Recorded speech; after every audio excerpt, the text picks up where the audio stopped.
ఒక్కొక్క కాపరి ఒక్కొక్క రకంగా మాట్లాడుతున్నాడు, ఒక్కొక్క చర్చిలో ఒక్కొక్క రకంగా మాట్లాడుతున్నారు. ఒక్కొక్కరి సిద్ధాంతం ఇంకొకరి సిద్ధాంతం, ఈ సిద్ధాంతం ఆ సిద్ధాంతం, ఆ సిద్ధాంతం ఈ సిద్ధాంతం, మాది గొప్ప అంటే మాది గొప్ప, మాది కరెక్ట్ అంటే మాది కరెక్ట్. అయితే ఒక మాట చెప్తున్నాను, ఏది కరెక్ట్ అనేది చెప్పిన ప్రతి వాడి ద్వారా కాదు, చెప్పింది వాక్యానుసారమా కాదా అనేది మీరు వివేచించే స్థాయికి రావాలి.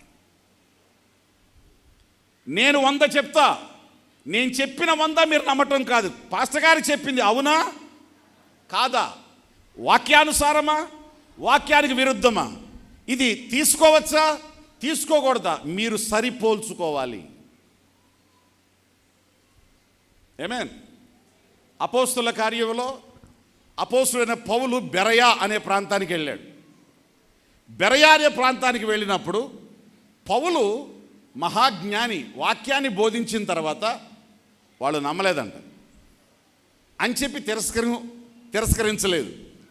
వాళ్ళ ఇంటికి వెళ్ళి పౌలు చెప్పిన మాటలు లేఖనాల్లో ప్రవచనాల్లో పాత నిబంధనలో ఉన్నాయో లేదో దాన్ని విచారించి చూసి కరెక్ట్ అని అనుకొని నిర్ధారించుకొని నెక్స్ట్ డే వచ్చి చెప్పారంట, పౌలా నువ్వు చెప్తున్నటువంటి సందేశం మేము ఎప్పుడు వినలేదు, కానీ నువ్వు చెప్తున్న సందేశం కరెక్టే.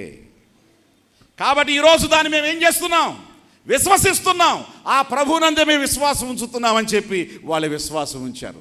ప్రతి ఒక్క బోధకుని యొక్క స్వరం మీరు వినకూడదు. స్వార్థపూరితంగా మాట్లాడే ఏ సేవకుని స్వరం మీరు వినకూడదు.